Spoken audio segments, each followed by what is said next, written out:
Muy buenas noches, bienvenidos a Signo Pesos, la economía al alcance de su pantalla. Estos son los temas claves de hoy. De regreso a la virtualidad, el mantenimiento de una planta regasificadora obligará a que miles de colegios y universidades tengan que hacer clases virtuales durante varios días, pero además miles de empresas deberán implementar de nuevo el trabajo en casa. Hablaremos con María Elena Ospina, la presidenta de ACOPI, sobre los impactos que tendrán estas medidas solicitadas por el Ministerio de Minas y Energía. Empresas líderes en sostenibilidad. Hoy fue revelado el Índice de Inversión Social y Ambiental Empresarial, una evaluación que mide cuánto invierten las compañías en la preservación del ambiente. Más de 300 empresas participaron de este estudio. En minutos analizaremos este tema con Jaime Arteaga, presidente de Arteaga Latam, la firma que publicó y realizó este ranking. Nuevo golpe a las exportaciones colombianas. Hoy entró en vigencia un arancel del 12,5% que impuso Estados Unidos a cientos de productos de nuestro país que se venden a ese destino. Les contaremos cuáles empresas se verán más afectadas y qué va a pasar con los floricultores, que son los más preocupados.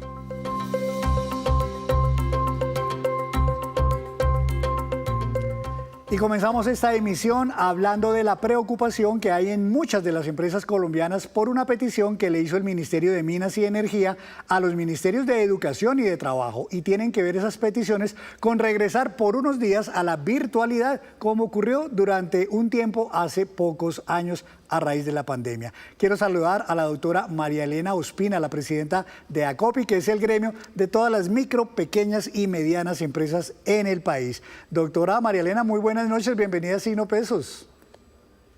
Bueno, Henry, muy buenos días, buenas tardes para usted y la audiencia. Sí, señora. Yo no sé si usted siente lo mismo, pero estas medidas, estas peticiones del Ministerio de Minas como que nos regresan, es como si fuera un déjà vu, nos regresan un poco a la época de la pandemia, cuando todos nos vimos obligados a ir a hacer teletrabajo, trabajo en casa o recibir clases virtuales. ¿A usted le da esa sensación?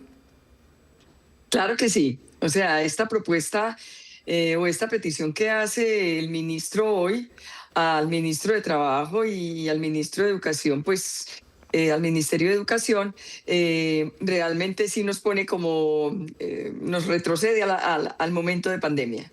Pues doctora, mire, lo que está diciendo el Ministerio de Minas y Energía es que hay una planta en la costa Caribe frente a Cartagena, se llama la planta regasificadora SPEC, que hay que hacerle un mantenimiento y eso es una cosa muy delicada para el sector eléctrico, entonces se necesita bajar el consumo en todo el país para efectos de minimizar esos riesgos. Ahí quedan en la mitad las empresas. ¿Saben ustedes si ya el Ministerio de Trabajo, que es el llamado a organizar este trabajo en casa con las empresas, tiene ya la resolución lista? ¿Los han consultado? ¿Les han preguntado cómo debería desarrollarse ese compromiso que pide el Ministerio de Minas? Henry, es que ahí precisamente es el problema, que realmente al sector empresarial, ante todas estas medidas, no se les tiene en cuenta. Nosotros entendemos que sí existe un riesgo para la seguridad energética del país y es razonable que el gobierno adopte medidas preventivas, pero realmente estas deben implementarse con criterios técnicos, pero también coordinados con el sector productivo, sin trasladar cargas desproporcionadas a las empresas, especialmente a las MIPYME, que son las más afectadas con cualquier medida que tome el gobierno. Pues mire usted que no es la primera vez, doctora María Elena, que se hace un mantenimiento a esta planta de SPEC. Ya se ha hecho en el pasado y no hubo este problema ni este tipo de peticiones. Lo máximo que pasó es que quitaron el gas por unos días y le dieron prioridad a algunos otros sectores. Pero aquí ya estamos hablando de irnos a la virtualidad por unos días. ¿Qué tan costoso les resulta esto a las empresas? Aunque sea por unos días, es muy oneroso en sobrecostos y quizás en pérdidas, digamos, por la producción. Bueno, los impactos económicos que se pueden tener realmente con la medida temporal, si es unos pocos días, el impacto es limitado, pero puede generar disminución en ventas del comercio presencial, ajustes operativos inesperados, costos tecnológicos para las empresas que no trabajan habitualmente bajo esta modalidad. afectaciones en atención al cliente y productividad en algunos sectores. Por eso es importante que la medida primero tenga claridad en su alcance y duración. Pues el Ministerio de Minas lo que está pidiendo es que para el caso de las empresas haya trabajo en casa los días jueves 30 de julio, que es de la próxima semana, el viernes 31 y luego el lunes 3 de agosto. Pero dice también que es posible que se pudiera, si se requiriera, extender otros 3 días. Ahí ya estamos hablando entonces de casi una semana. Eso cambia un poquito las cosas. Claro, eso sería gravísimo realmente en este momento.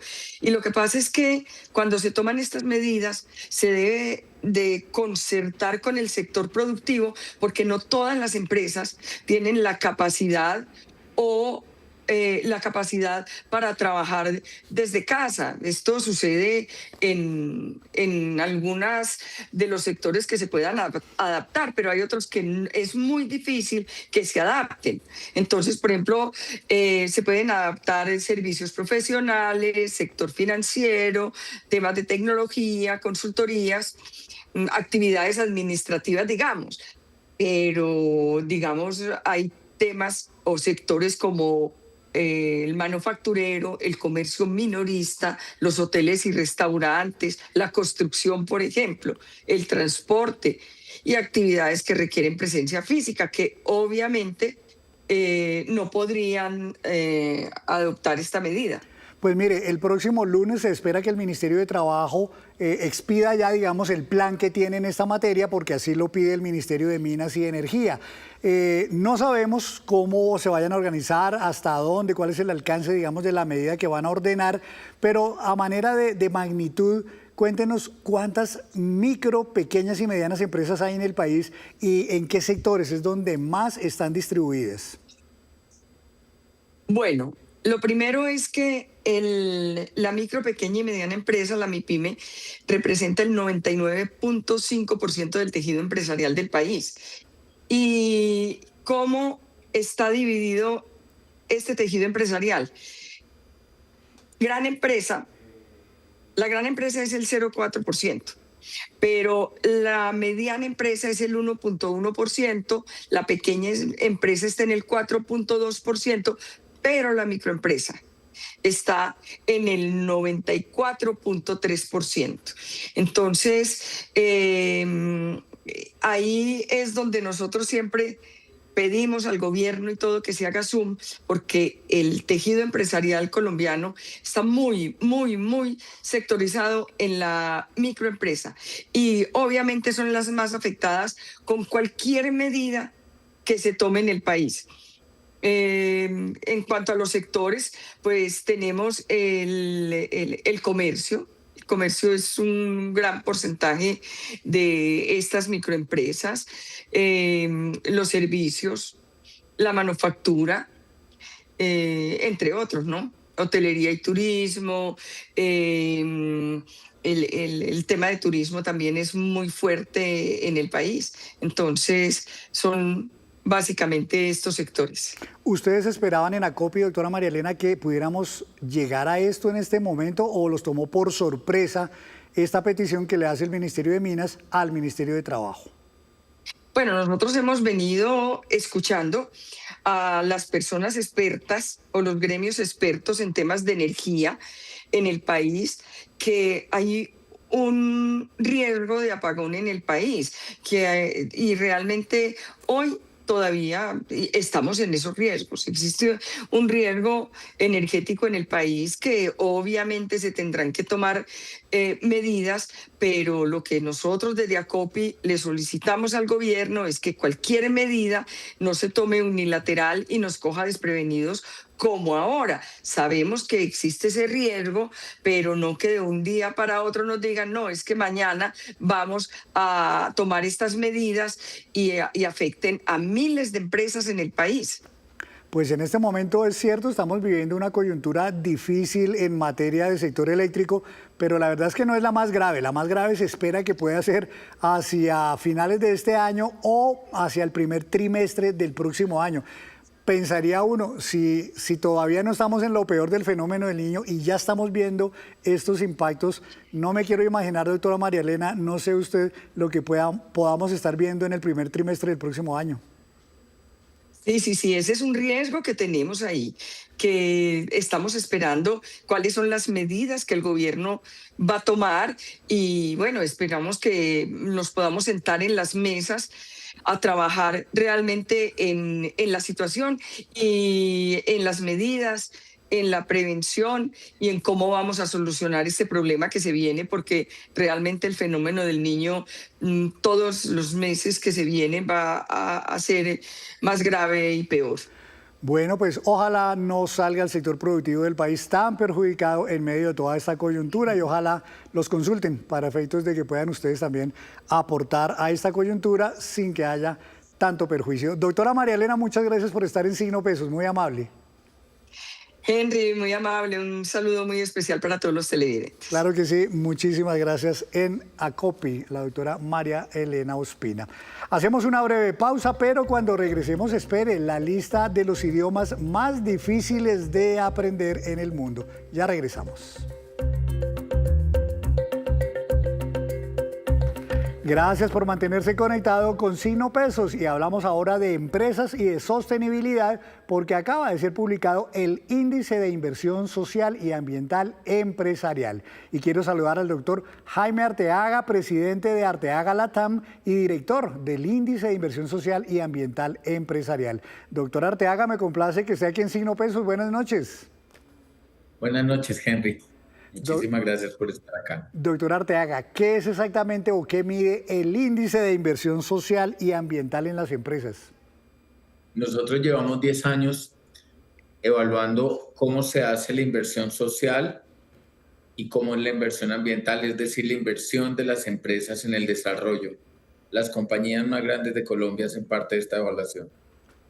Ahora bien, ¿qué tipo de factores hacen que una empresa sea más sostenible que otras? Bueno, realmente la inversión para el desarrollo es uno de los componentes más cruciales, más pequeños de la perspectiva de sostenibilidad. En realidad, nosotros nos enfocamos es cuál es la contribución financiera y el esfuerzo que hace una compañía para el desarrollo de Colombia, que es uno de los componentes de la sostenibilidad. Aquí estoy viendo, por ejemplo, algunos de los ítems que ustedes tienen en cuenta. Alineación de inversiones, gestión en sus planes, el esfuerzo financiero, que es lo que usted está mencionando, la articulación con otras empresas y el reconocimiento. Viendo estos ítems, ¿es fácil para una empresa de cualquier tamaño ser sostenible o esto es un tema que se enfoca más en grandes empresas con grande capital? Bueno, yo creo que lo que pasa es que cuando uno trabaja en un mercado, en una sociedad que está en desarrollo, si una compañía quiere crecer, tiene que atender ese mercado desde una perspectiva de desarrollo. Entonces, la inversión para el desarrollo lo que hace es que sus posibilidades de crecer y sostenerse en el tiempo aumenten. Entonces, depende desde donde uno esté. Si es una microempresa, su inversión de crecimiento y su mismo oficio debe estar orientado hacia aportar al desarrollo. En el caso de las grandes compañías, sus retos de crecimiento y de mercado son más grandes y en ese sentido su aporte al desarrollo nacional es más alto. Doctor Arteaga, ¿está medido, por ejemplo, una sola empresa, por ejemplo, las que quedaron en el top 5, qué tanto dinero efectivamente invierten anualmente en este tipo de sostenibilidad ambiental y social? Las 1.000 compañías más grandes de Colombia de manera agregada invierten 19 billones con B de pesos al año en inversión social y en inversión ambiental. La parte en inversión social alcanza a ser 9 billones de pesos en inversión social al año y la parte ambiental 10 billones de pesos. Lo que hemos visto es que en los últimos 4 años la inversión social cayó y la inversión ambiental ha aumentado. La inversión social, que en su mayoría es voluntaria, ha venido cayendo pues porque hay una contracción general de la inversión en general, no solo de la social, sino de la inversión en nuevos proyectos. Y la inversión ambiental pues viene asociada con inversiones obligatorias. Si esas inversiones son de ese tamaño, entonces podríamos estar hablando así, abuelo de pájaro, que esto puede ser un punto del Producto Interno Bruto, lo que se invierte en inversión social y de sostenibilidad ambiental. ¿Cómo estaríamos en esa medida frente a otros países donde de pronto nos llevan más ventaja? ¿Qué tan quedados o no estamos? No, Colombia es el único país del mundo donde cuenta un índice de estas características. Nosotros lo hicimos, lo llevamos haciendo 10 años. Surge inicialmente de una idea que tiene el Banco Mundial. El Banco Mundial desarrolla una metodología y nosotros como compañía dijimos, bueno, esto hay que mantenerlo en el tiempo. Entonces somos hasta ahora el único país del mundo que hace esta medición. Pues este es, doctor, el top 5 de las empresas que de acuerdo con esta versión de 2026 de este índice de inversión social y sostenibilidad ambiental en Colombia han hecho las empresas. En primer lugar, la más destacada, Bavaria. En segundo lugar, Alquería. Tercero, PepsiCo Colombia. Cuarto, Ecopetrol. Y quinto, la compañía Esentia. ¿Qué hacen estas empresas? ¿Por qué se destacaron? ¿Qué encontraron ustedes en esa evaluación que hicieron, por cierto, entre más de 300 empresas del país? 318 de las 1000 más grandes de Colombia. Realmente lo que uno ve es que la manera en que administran sus recursos de inversión social y ambiental es de una manera organizada y maximizan el impacto. Una empresa como Bavaria, una empresa como PepsiCo, una empresa como Alquería, tienen una forma de administrar su inversión social y ambiental que tiene unos alcances enormes y que está perfectamente alineada con su modelo de negocio, que además incorporan en el modelo en su modelo de operaciones esta inversión, que la evalúan, que desarrollan evaluaciones de impacto y que adicionalmente tienen una política de generar sinapsis con otras organizaciones públicas y privadas. Eso hace que su inversión social y ambiental sea muy poderosa. En el caso de Ecopetrol y en el caso de Sentia, pues lo que muestra es que independientemente de los vaivenes que pueda tener la gobernabilidad de una compañía, la inversión social y ambiental está construida sobre un modelo de gestión que lleva muchos años y que se ha mantenido estable en el tiempo, y eso también es importante reconocerlo. Claro que sí. Bueno, pues este es el top 5, pero miremos las siguientes 5, doctor Arteaga. Son Organización Carvajal S.A., Colsubsidio, Cementos Argos, Compañía Nacional de Chocolates y Corona Industrial SAS. Lo que veo es que, bueno, en general cada día hay más compañías que se comprometen con este tipo de programas en el país. Efectivamente, y es que la manera de crecer también está asociada a la inversión para el desarrollo. Mire, ahí usted encontrará varios casos que tienen experiencias muy especiales. La organización Carvajal es una organización que históricamente ha hecho unas inversiones sociales y ambientales no solo grandes, sino de carácter muy estratégico en unos entornos que es difícil trabajar. La organización Corona tiene unas formas de inversión social y ambiental de lo más sofisticado posible, y junto con organizaciones como la Organización Sura o el Grupo Bolívar se han comprometido en plataformas de protección de la democracia, plataformas de protección y de fortalecimiento de la sociedad civil en el país, que son que hoy en día, digamos, a los que hoy en día le tenemos que agradecer muchísimo.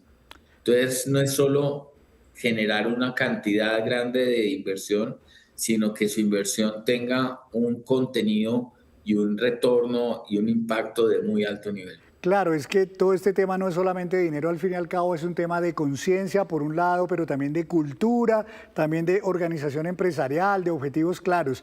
¿Qué puede hacer una empresa o qué tan fácil resulta para una empresa que todavía no se ha comprometido con estos temas de sostenibilidad empezar a hacerlo? ¿Cuánto tiempo, cuántos años podría llevar, por ejemplo, establecer en una compañía una cultura efectivamente de sostenibilidad?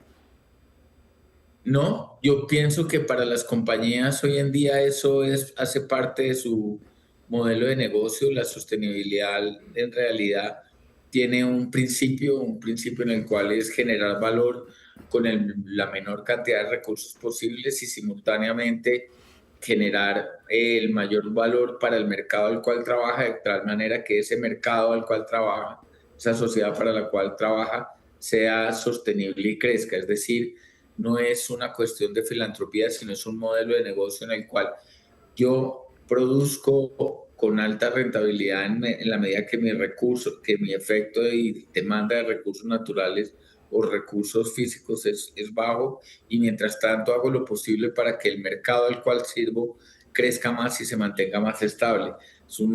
Yo, así como voy fortaleciendo la compañía, voy creciendo y voy estableciendo un entorno de desarrollo estable. Y creo que Colombia en estos años ha demostrado que cuenta con unas compañías, con un sector privado que, gracias a Dios, está comprometido con la estabilidad de la sociedad. Le haría una última pregunta, doctor Arteaga. ¿En estas inversiones y en estos programas interviene el gobierno con apoyo, eventualmente con capitales? ¿O esto es un tema solamente de inversión privada y hace falta, digamos, el componente también de apoyo gubernamental? Mire, realmente sí, el gobierno tiene unos mecanismos que permiten que las empresas se involucren, y hay algo en lo cual nosotros hemos venido haciendo un llamado, Henry. Y lo más importante para superar, digamos, en el caso de Colombia, el problema más serio que tiene es la inequidad, y la inequidad tiene un carácter territorial. Por eso hemos venido pidiéndole al gobierno, y especialmente al gobierno entrante, que escoja un régimen tributario de reconstrucción que permita que llegue más inversión privada a las regiones PEDET.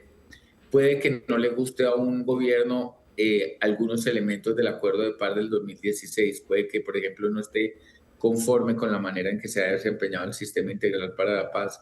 Pero ese régimen tributario de reconstrucción territorial es lo que le va a permitir a las grandes inversiones llegar a los territorios a través de cuatro mecanismos que tienen muy bajo impacto fiscal. Subir el mecanismo de obras por impuestos, que actualmente está en 1.3 billones de pesos, a 4 billones de pesos.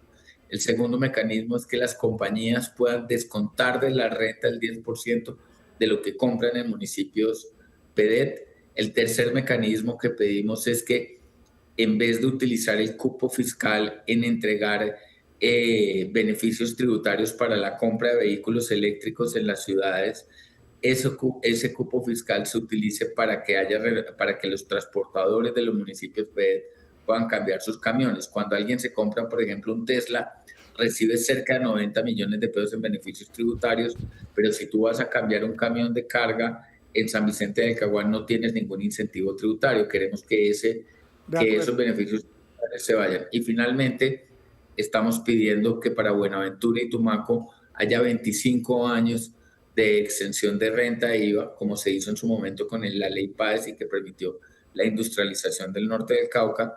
En Tumaco y Buenaventura haya esa exención tributaria de 25 años del IVA y de renta. Pues doctor Arteaga, gracias por compartirnos los resultados de este nuevo estudio, de este nuevo índice que ustedes han elaborado en 2026. Muchas gracias por estar en Signo Pesos. Henry, muchísimas gracias y de verdad muy agradecido y honrado por estar acá. No, señor, siempre bienvenido. Muchísimas gracias. Cambiamos de tema, pero no es muy diferente. Seguimos hablando de empresas porque hay muchas compañías que están preocupadas por el arancel que comenzó a regir hoy, ordenado por el gobierno de Estados Unidos para productos colombianos. Pasan del 10 al 12,5% este cobro de estos impuestos.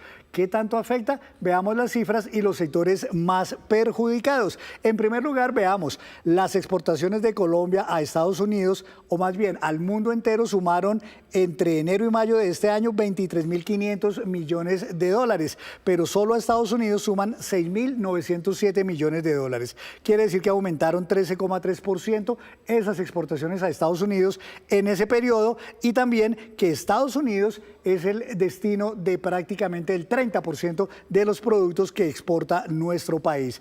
El arancel de 12,5% va a tener exentos muchos productos colombianos. Por ejemplo, no se verán afectados el café, el petróleo y sus derivados, piedras preciosas, oro, banano, frutas frescas, aguacate, azúcares, maquinaria y farmacéuticos. Pero sí se verán afectados productos como estos: prendas de vestir, de los cuales exportamos 238 millones de dólares anuales, confitería 103 millones, chocolates 72 millones de dólares, perfumes 31 millones de dólares, aceite de palma 215 millones de dólares y productos de panadería y pastelería 58 millones de dólares. El sector más perjudicado definitivamente será el de las flores colombianas. Se exportan 300.000 toneladas de flores anualmente a Estados Unidos. Eso suma 2.000 millones de dólares en ventas a ese país y el solo arancel, el nuevo de 12,5, valdrá entonces 250 millones de dólares. Tan preocupados están que precisamente hablamos con la presidenta de Azocolflores